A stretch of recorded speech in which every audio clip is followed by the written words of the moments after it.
ဘယ်အားလုံးမင်္ဂလာပါလဲသွားမယ်ဆိုတဲ့စီစဉ်ကနေပြီးတော့ကြိုဆိုပါတာအခုဒီနေ့ကျွန်တော်ကိုရုပ်ရှင်တကားရော့ကားဘက်ကလေးကိုလာရောက်ကြည့်ရှုဖို့အတွက်ဖိတ်ခေါ်ထားတယ်ဘာကားလေးဖြစ်မလဲဆိုတော့ကျွန်တော်ကြည့်ကြအောင် come on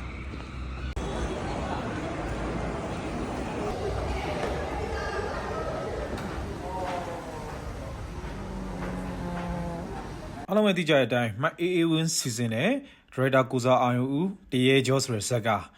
တရုတ်ဆောင်ရွှေထူးခင်ဝင်းဝါဦးခင်လိုင်းတက္ကသိုလ်ကွန်းပုံညီမောင်ဆန်းချောင်းတို့ကအဓိကပါဝင်တရုတ်ဆောင်ထားတယ်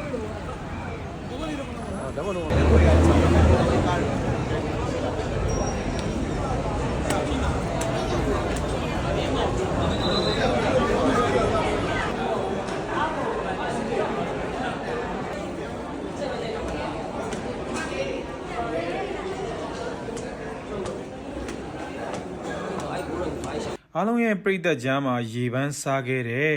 ဘဝမအေးဝင်းစီစဉ်တယ်လို့မဟုတ်ဆိုတဲ့အ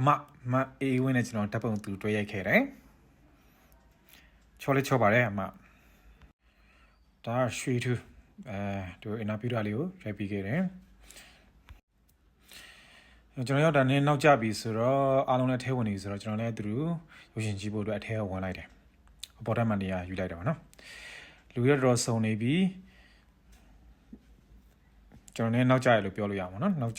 ကျပြီးမှရောက်သွားတယ်လာရောက်ကြတယ်အနုပညာရှင်တွေတော်တော်များလဲယူရောက်နေကြတယ်ဒါကတော့အောက်ထက်ကပြည်သက်တွေရုံပြည့်ပဲပေါ့နော်ဒီ Premier Show လာရောက်အားပေးကြပါတရေကျော်ဆက်ကတရေရလဲတော်တော်လေးချောပါဒီဆက်ကမှရီလေးရပါတယ်ဟာတာတရေကားပေါ့နော်ကြိုင်နေတက်ကြတယ်ဒါကတော့ကျွန်တော်တို့အနုပညာရှင်တွေစင်မောတက်ပြီးတော့ဒါနှုတ်ခွန်းဆက်မှာစကားပြောကြတာပေါ့နော်ကြီးလေးချင်းနဲ့ဟာတာကကြည့်ချင်းနဲ့တရေလေးကြောက်ရမယ်ဆိုရင်တော့တရေကျော်ကြည့်